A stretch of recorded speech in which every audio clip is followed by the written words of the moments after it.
Bem-vindos de regresso ao Conversas à Quinta.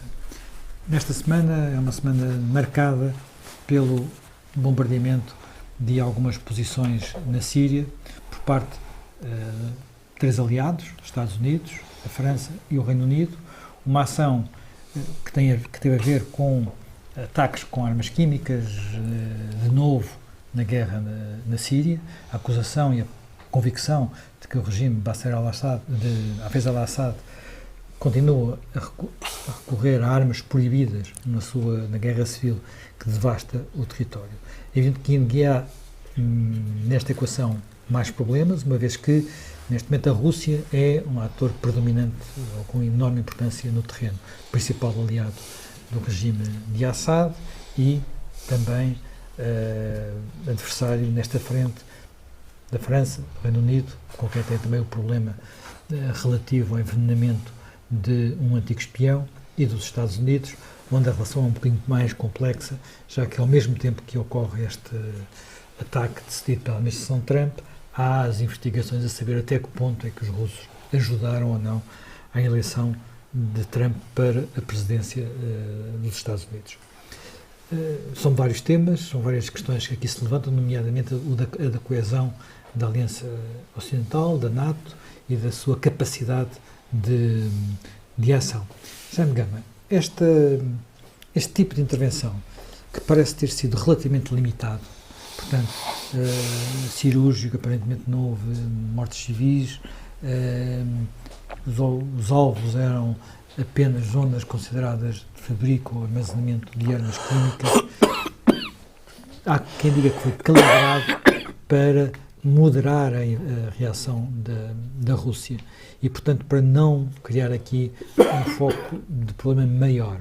Agora, por outro lado, também quem diga que não tem utilidade nenhuma, quer dizer, porque, no fundo, no que diz respeito à principal zona daquela guerra civil, que é bem complexa, o regime já ganhou as batalhas que tinha a ganhar, sobretudo na região próxima de Damasco, e, portanto, a guerra está de alguma forma decidida.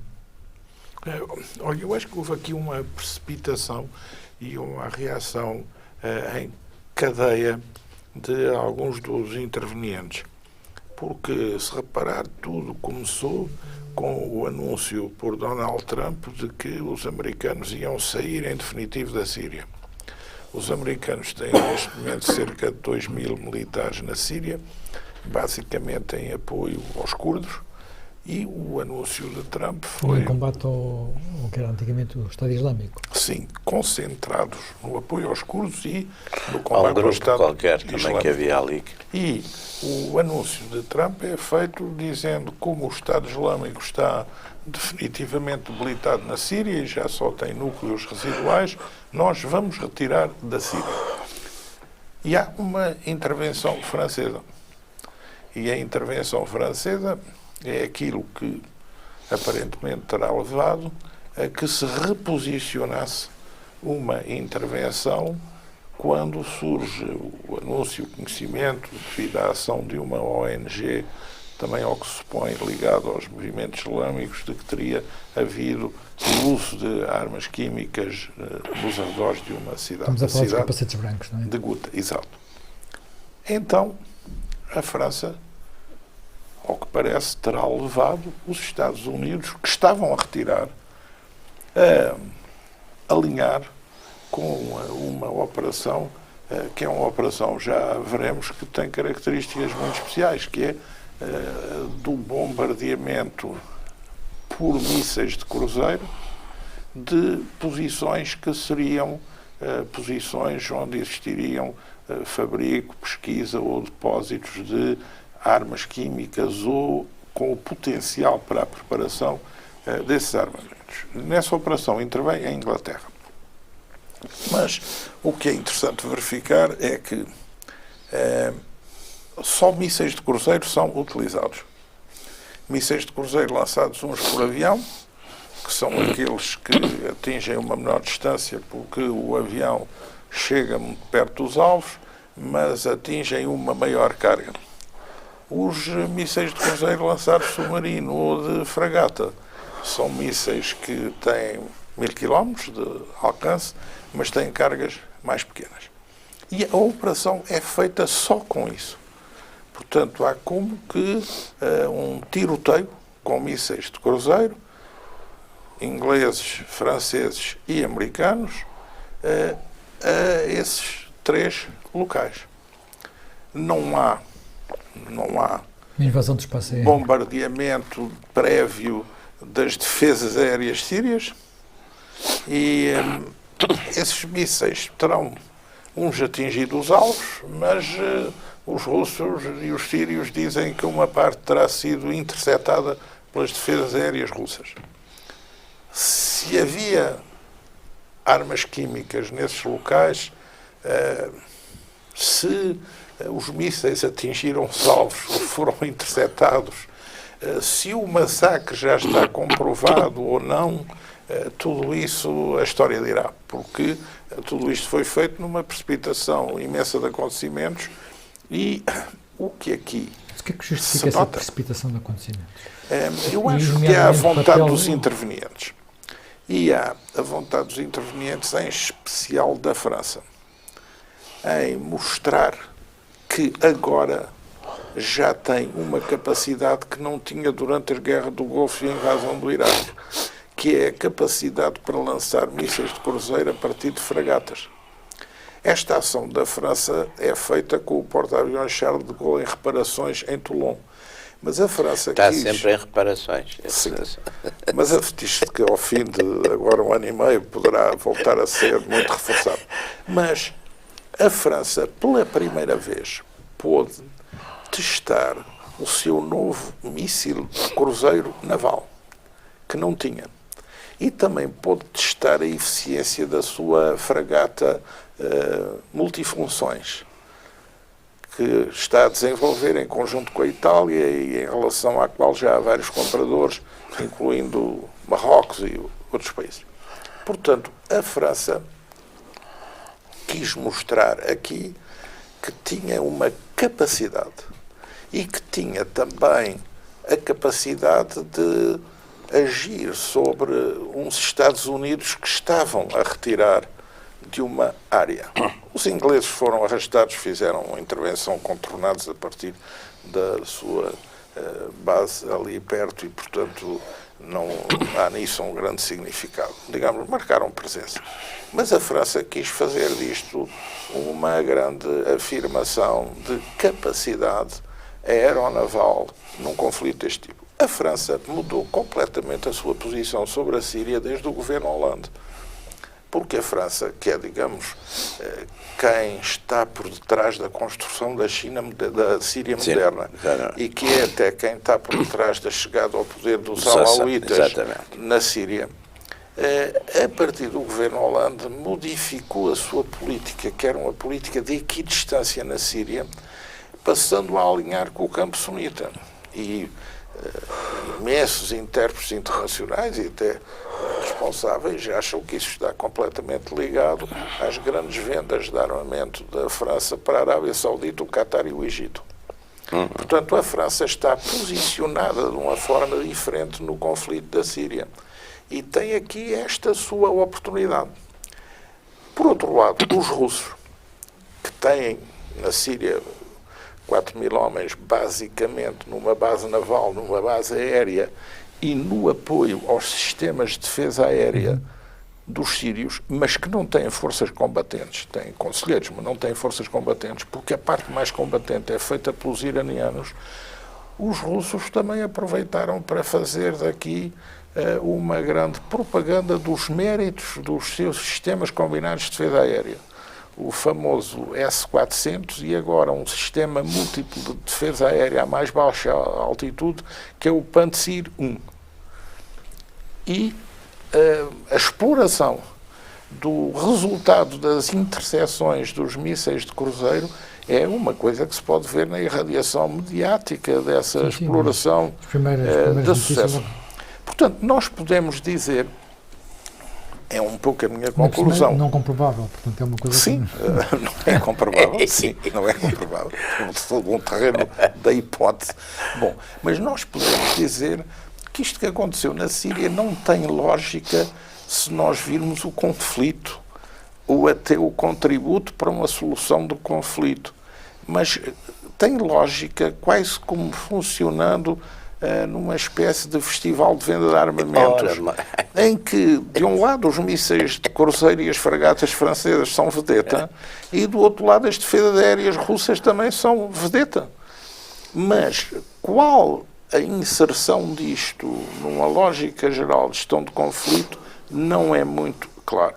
De qualquer forma, nota-se que os Estados Unidos, a França e o Reino Unido querem demonstrar que têm a capacidade de intervir a partir de certos limites vermelhos, como é dito.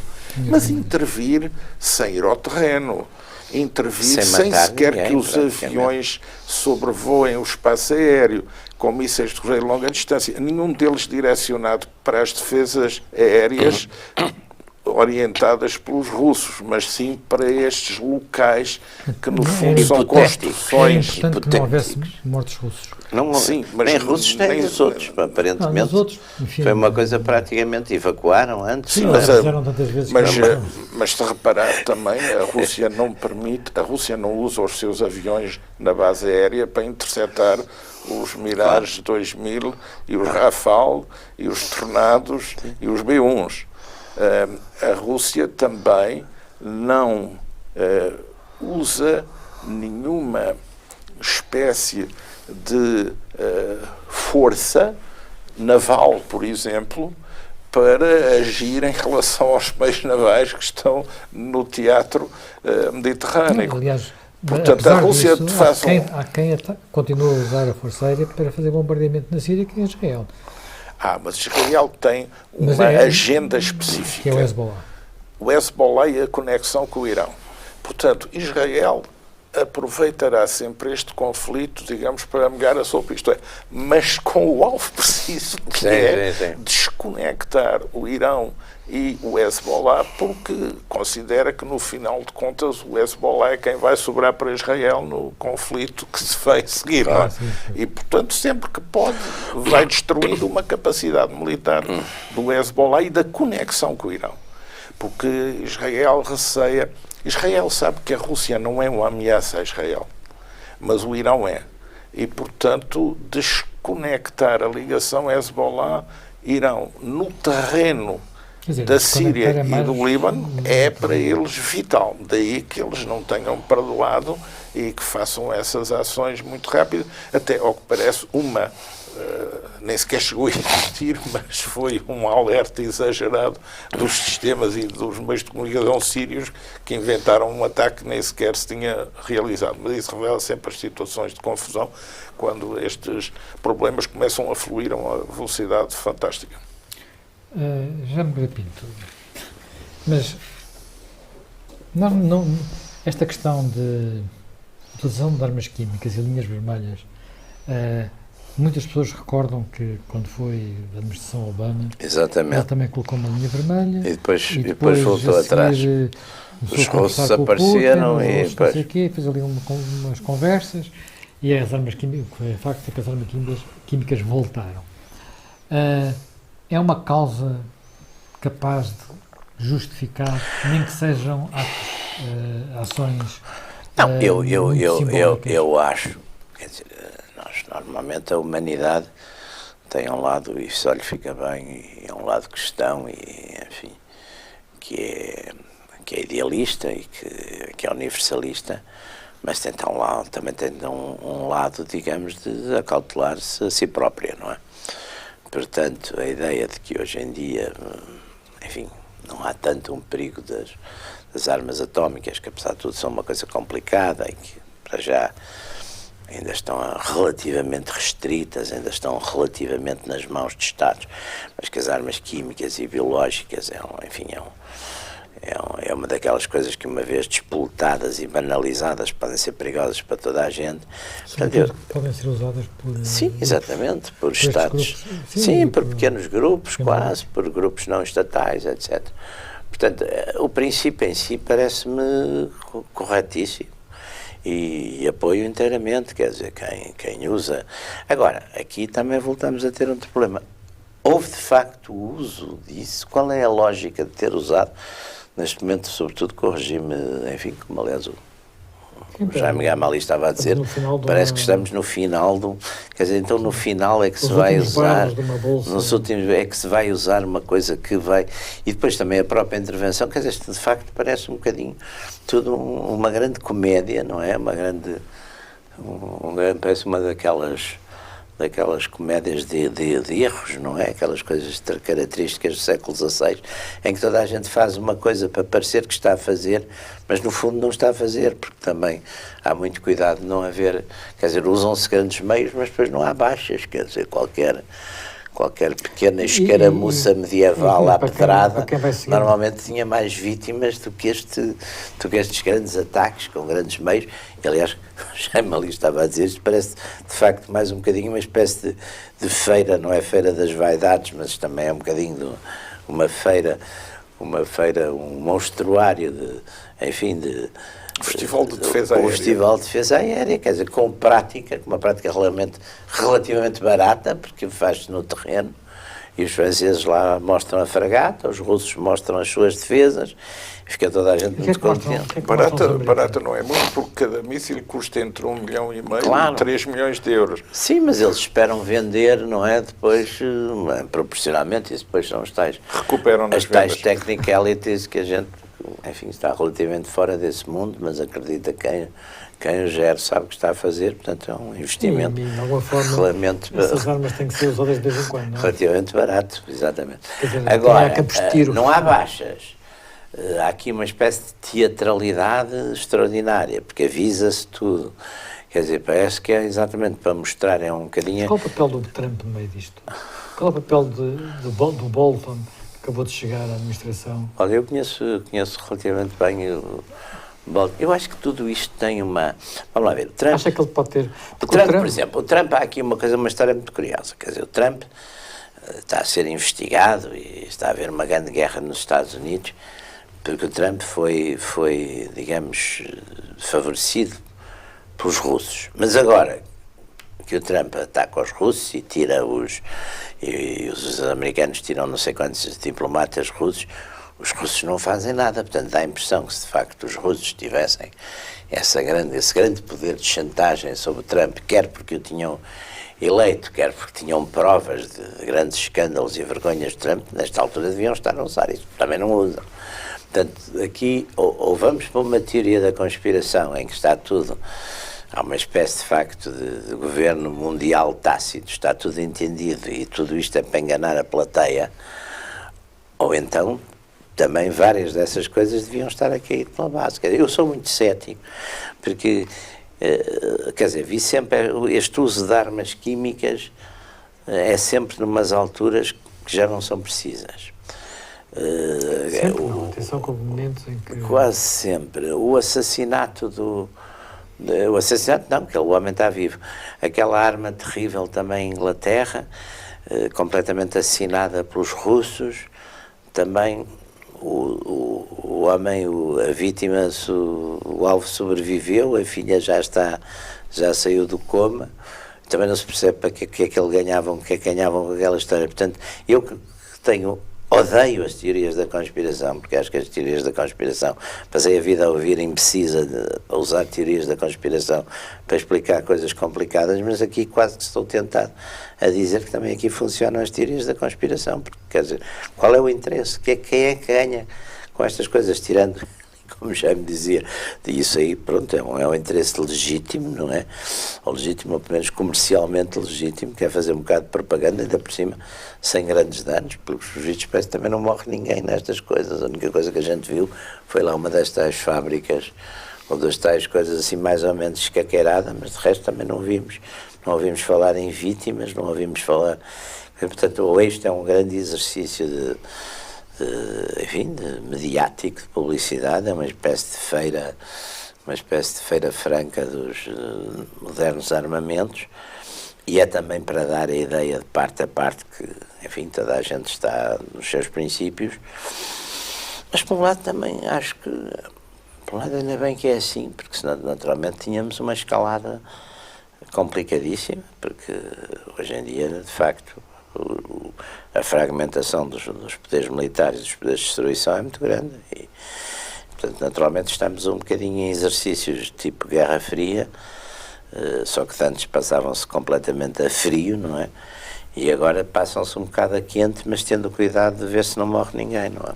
É um bocadinho aquela coisa, segurem-me, senão eu mato. Na Guerra Fria morria gente.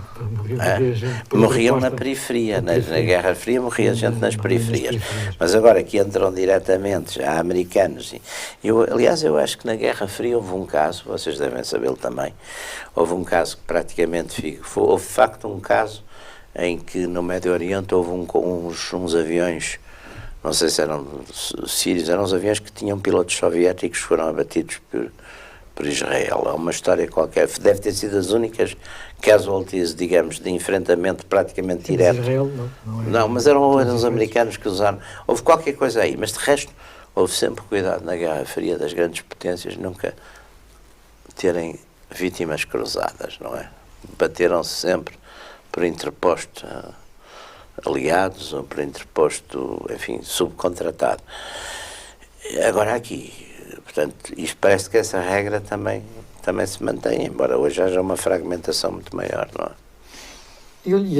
Enfim, falámos que a Síria estava numa situação em que o Assad, em princípio, dominou uma parte substancial da insurreição, mas a situação está longe de estar controlada, porque o número de fragmentação do terreno continua a ser grande. Nas zonas sunistas mais a norte continua a haver bolsas de resistência. Há os curdos, há a guerra há os americanos a apoiar os curdos e os turcos, que são da NATO, a combater os curdos. Dentro da Síria, portanto, continua a haver aqui um caldo particularmente complexo. Há os 470 mil mortos, os 7 milhões e meio de deslocados e os 5 milhões de refugiados em países vizinhos. E tudo aquilo que foi destruído, não é? Portanto, houve uma parte digamos, da nossa memória coletiva que em Alepo, em Palmira, noutros locais, que desapareceu também, não é? Como é que isto... Nós já falámos várias vezes aqui neste programa da Síria, quer dizer, a Síria é um país com uma fronteira traçada na areia, como às vezes diz, trouxe ali uma linha, ficou ali uma parte, aquela parte constitui um país. Nos outros países na zona tiveram problemas semelhantes, que é o caso do Iraque. A Síria... Mas a Síria era aquele onde havia mais pulverização.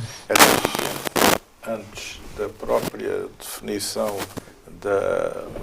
das fronteiras de Sykes-Picot, no Império Otomano, era já um problema complexo de ordenação, porque da Síria ou da área chamada Síria faziam parte de várias províncias ou vários vilayetes, um dos quais está atualmente na Turquia, foi cedido depois pelos franceses para acalmar a Turquia, depois abrangia a Síria atual, a Jordânia, a Palestina e até, por virtude de uma dinastia mameluca síria que governou o Egito, o próprio Egito.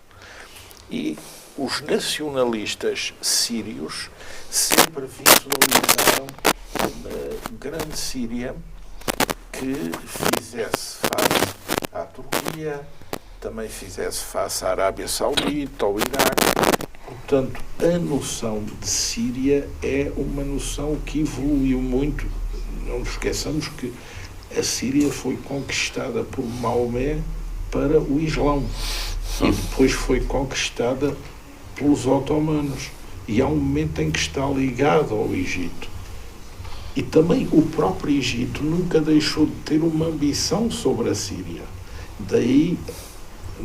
Ainda houve o tempo da República Árabe Unida, pela Nasser e pela Assad. O Egito sempre visualizou o fim do Império Otomano, visto do Cairo, como algo que permitia ao Egito, enquanto entidade árabe, recuperar o Hejaz no Mar Vermelho e recuperar toda a parte da atual Palestina, Jordânia, Israel, Síria, como entidades ligadas ao Egito, por desmembramento do Império Otomano. E para ter um grande Egito capaz de balancear a Arábia Saudita, a Turquia e o Irão. Esse projeto foi desfeito. A Síria, Damasco, sempre foi grande local de passagem das peregrinações para Meca, mas Damasco sempre atraiu, e essa zona da Síria, uma grande miscelânea religiosa, porque há imensas comunidades cristãs que aí também têm o seu enraizamento, há várias denominações do Islão. Comunidades essas que são entre os apoiantes do Assad. Porque o Assad, até pelo seu atenção, lado laico, protege. Atenção, o Assad, que é um militar, vem no desenvolvimento da criação do partido Baas. Está a falar do Assad pai. Sim. O pai era militar, este é médico, não é? Do desenvolvimento do partido e movimento Baas.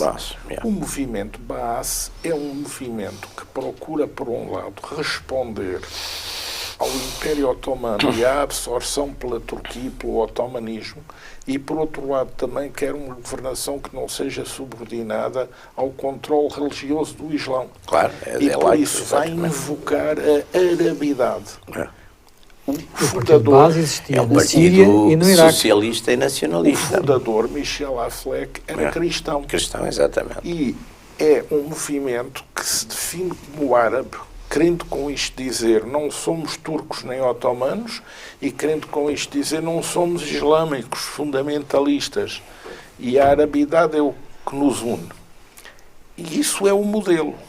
E na Síria, isso encontra grande apoio, porque isso vai penetrar não só as várias dimensões do Islão, Islão sunita, Islão alauíta, Islão xiita do Odécimano, os drusos, etc.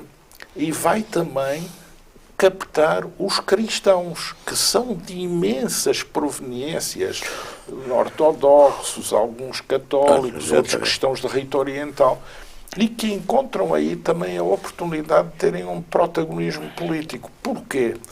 Porque o Império Otomano usa na Síria como governantes locais os sunitas. Exatamente. Os sunitas são os grandes aliados dos otomanos. Os franceses, quando apanham o mandato da Síria e do Líbano, o que fazem? Promovem os cristãos no Líbano e promovem os alauítas e os drusos. Exatamente. E não nos esqueçamos que os alauítas, que são um ramo do xiismo muito heterodoxo e algo místico, quando fazem a sua cisão no seio do Islão, são perseguidos pelos sunitas e vão para as montanhas. Depois, quando há o mandato francês, os sunitas não querem fazer o serviço militar francês. E são os alauítas, são os alauítas que fazem. Portanto, ficam com uma conta do exército. Portanto, os alauítas, que são uma minoria exatamente, na Síria, dominam duas coisas. O partido base, por um lado, e, por outro lado, o exército. O exército e a polícia. E depois ficam os detentores das chaves do poder. Exatamente. E dão um golpe militar, porque no início da independência a Síria passa por um período de democracia parlamentar que não resiste. E eles vão se afirmando e vão controlando. Exatamente. Mas vão tendo para isso o apoio dessas minorias todas. Portanto, é uma espécie de coligação das minorias islâmicas e dos cristãos contra os sunitas e herdeiros da dominação otomana. E com o impulso francês por detrás. E, portanto, é esse regime que depois vem por aqui fora e que, quando há a Primavera Árabe, é objeto de um desafio forte numa reorganização do campo sunita. Porque a Primavera Árabe na Síria é uma reorganização do campo sunita muito empolada pela circunstância de um fenómeno paralelo, ao contrário, que é o que se passa no Iraque, em que os xiitas, que são maioritários, tinham sido governados pelos sunitas da ditadura de Saddam Hussein, e depois também revolvem a situação. E então os sunitas dizem, perdemos o Iraque, temos que ganhar na Síria. E até como tudo está numa grande confusão, porque é que o Estado Islâmico tem sucesso entre a Síria e o Iraque? Porque há ali uma zona vazia de sunismo que está disponível para ser trabalhada por esses grupos. Claro. Sim, e não houve também, enfim, mas esse é outro debate, no princípio houve muitas hesitações sobre o que é que o Ocidente ia fazer, qual campo tomar, que grupo apoiar. e depois houve uma natural radicalização. E outro fator que foi importante e que tem muito a ver com o que disse, que é um exército e uma polícia dominados pelos alauítas tinham menos escrúpulos na repressão do que, por exemplo, aconteceu no Egito, onde eram irmãos. Exatamente. Portanto, onde era um bocadinho diferente e, portanto, isso complicou. Agora, este Macron que nos está a aparecer neste retrato é um Macron idealizado pela o santo europeu, que não é que tanta gente gosta de dizer. Sim, eu não gosto, mas eu não gosto especialmente. Não, eu acho que o Macron está a fazer uma série de políticas curiosas, interessantes. Todos os presidentes franceses tiveram sempre uma ambição global. E ele está a aproveitar isso. No fundo, isto não é muito diferente do gaullismo ou do Comitê Ranfer. E é aproveitar sempre também um bocadinho o que é que os Estados Unidos estão ou não estão a fazer e que seja aproveitável para a França, porque eu acho que a França, enfim, com todo respeito para os meus amigos franceses, a França nunca percebeu que depois de ser derrotada na guerra de 1870-71, que tinha mudado de categoria. E nunca mais saiu dessa categoria, quer dizer, saiu assim um bocadinho, de Gaulle criou ali uma certa ilusão, mas de resto não. De resto, quer na Grande Guerra, que foi salva pelos americanos, quer na Segunda Guerra, que também acabou por ser, quer dizer, tudo isso depois tem corrido sempre mal. Mas a França tem sempre estas tentações, e agora até tem uma certa oportunidade, exatamente porque os Estados Unidos estão numa fase também de uma certa indefinição estratégica, estão numa fase de um certo desengajamento em bastantes frentes.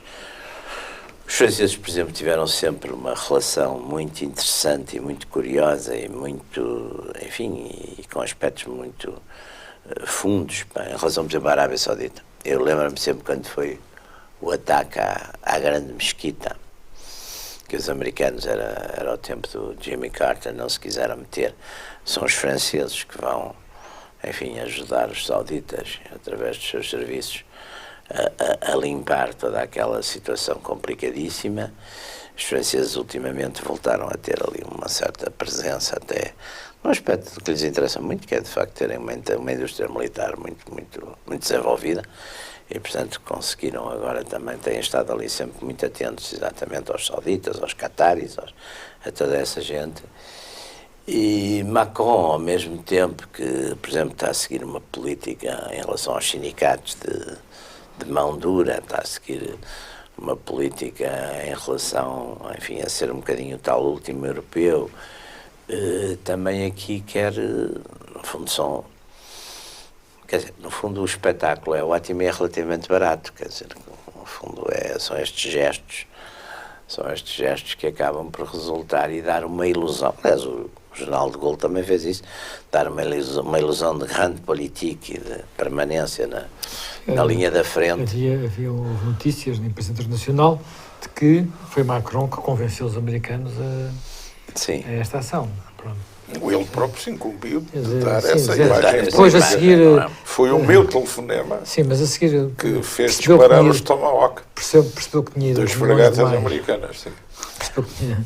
Tentou um bocadinho. Quer dizer, hoje eu acho que toda esta...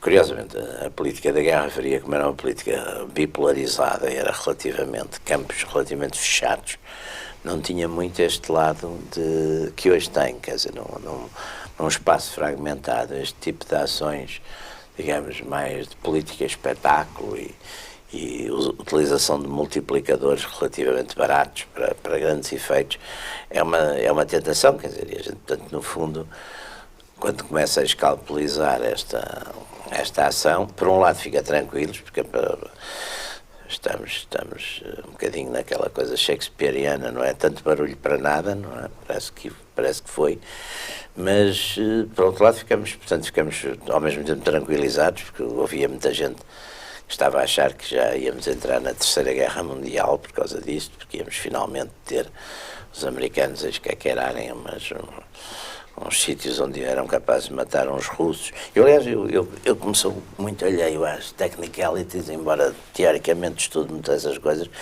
eu fico sempre maravilhado que usando essas armas poderíssimas não morra ninguém, quer dizer, acho uma coisa extraordinária. Quando em qualquer refrega de rua, quer dizer, às vezes há pedrada e há paulada, morre uma data de gente. Basicamente, durante 3 dias o que eles disseram é vamos disparar. Portanto, saiam daí. Vai cair qualquer coisa em cima. Ao mesmo tempo... Por paradoxal que pareça, o tiro de um míssil destes é muito mais preciso que um tiro de pistola. É preciso... Sim, não, isso são portanto, este não esteja lá ninguém. Agora tenho uma dúvida, não sei se estes mísseis franceses já são comandados se ainda dependem do sistema do GPS ou se já têm autonomia. Porque antes eles dependiam muito dos americanos para disparar. A França teve na zona para realizar esta operação, uma operação de refilling dos Mirage e dos Rafale, porque os aviões partem de França e voltam à França. Não é usada nenhuma base na zona, nem uma plataforma aeronaval. Teve na zona, portanto, um meeting point para fazer o refilling e também um avião de detecção eletrónica e de guerra eletrónica e de intelligence, que seguramente também poderá ter funcionado em articulação com os sensores da própria fragata. Mas esta fragata francesa, ou franco-italiana, tipo Aquitaine, é uma fragata muito moderna e muito avançada. E os mísseis franceses também, a França finalmente conseguiu vencer o trauma que tinha tido de não poder entrar em operações destas por não ser capaz de lançar mísseis de cruzeiro, submarino ou de navio. E essa etapa foi vencida.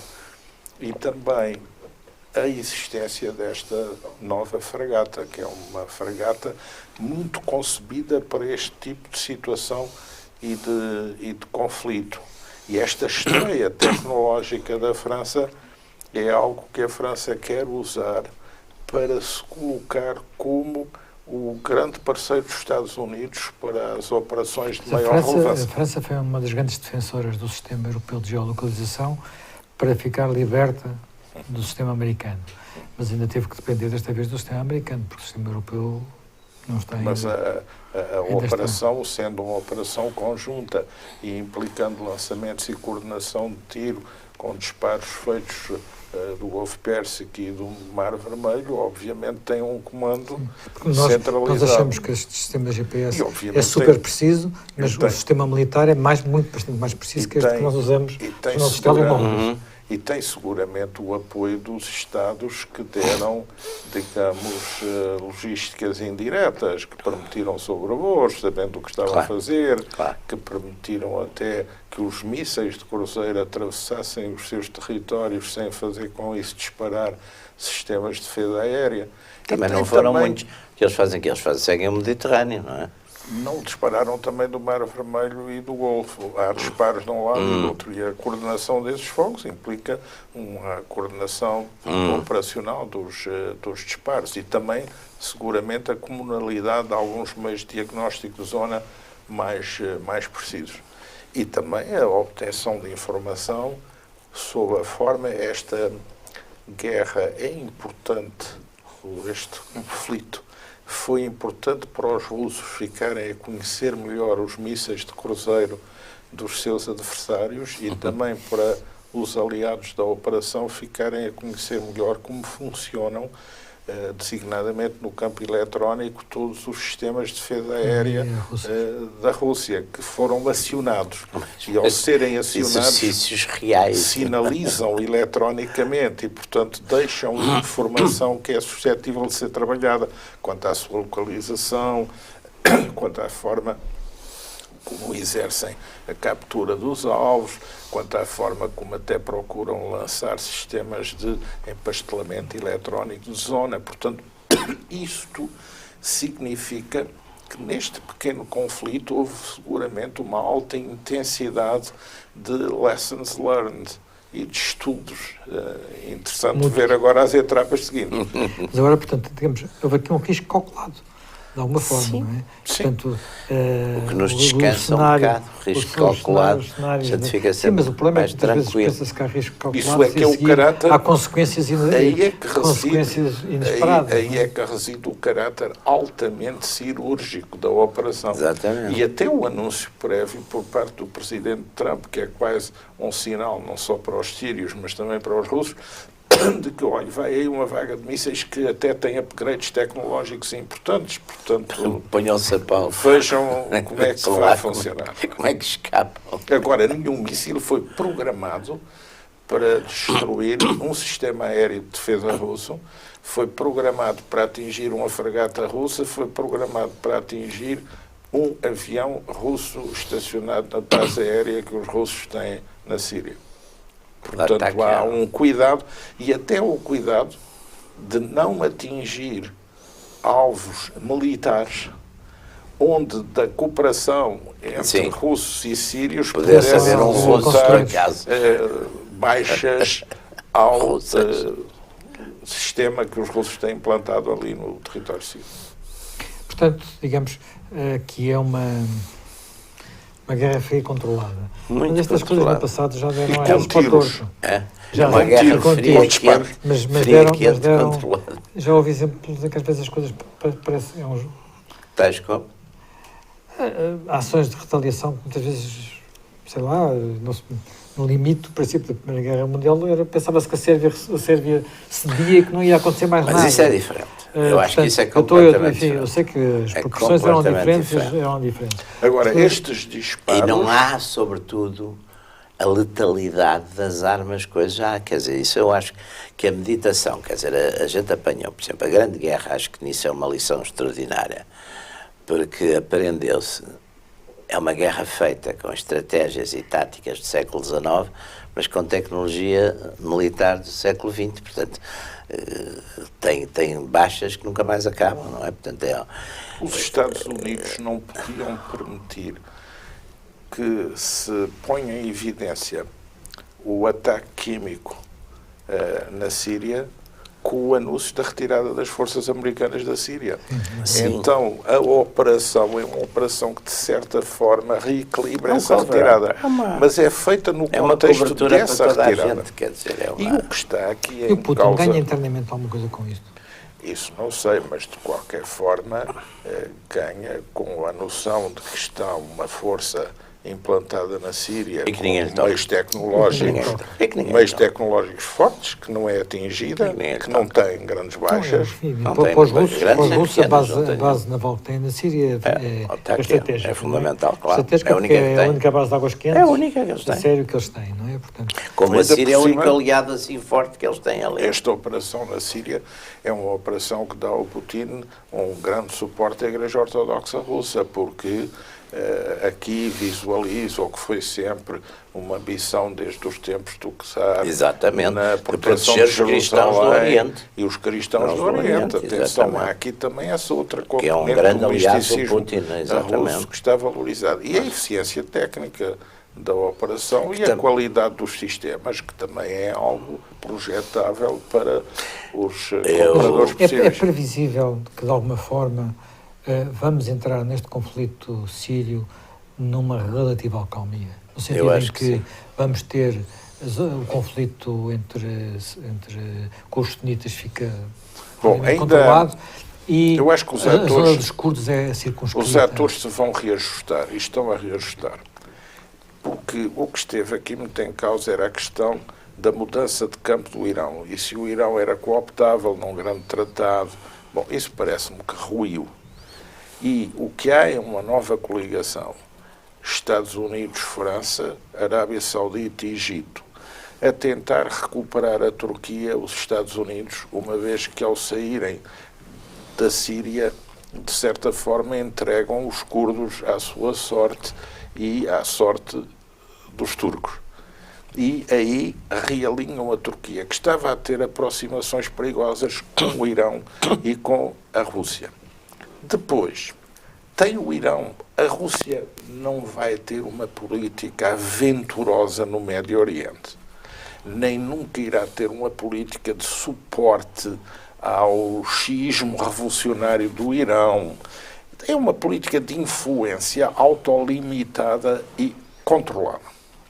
Depois, o Irão, como vai reagir? A questão aqui que se põe é a de saber se este reforço dos alauítas na Síria vai ter como consequência, depois, numa fase seguinte, dar um novo gás ao Hezbollah dentro do Líbano.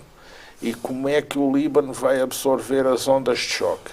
E como é que a Arábia Saudita vai reagir à sua perda de influência no Líbano? E vai ser o Irão capaz de, no Líbano, passar a um grau superior de comando e controle do Hezbollah e da vida política libanesa? Portanto, há aqui o Líbano agora como o teatro oposto ao Iémen, no jogo de influência da Arábia Saudita. O Líbano é, para a Arábia Saudita, o que é o Iémen para o Irão. Portanto, como é que isto vai funcionar? Israel ganha uma coisa que ganhou a desconexão dos Estados Unidos em relação à eventualidade de uma acomodação com o Irão, ganhou também uma clarificação da posição francesa e está num campo já mais solidificado face à sua zona de cerco. Mas Israel vai fazer o trabalho que nem os Estados Unidos, nem a França, nem a Inglaterra pretendem fazer. Israel vai sempre fazer a atrição sobre o Hezbollah e a conexão com o Irão. E não vai deixar isso. E também não vai deixar que isso seja feito por outros. Mas vai estar aí permanentemente vigilante. Só que agora tem uma janela de oportunidade muito maior para o poder fazer. Bem, isso são as etapas dos capítulos seguintes, que provavelmente falaremos deles num próximo programa. Por esta semana é tudo.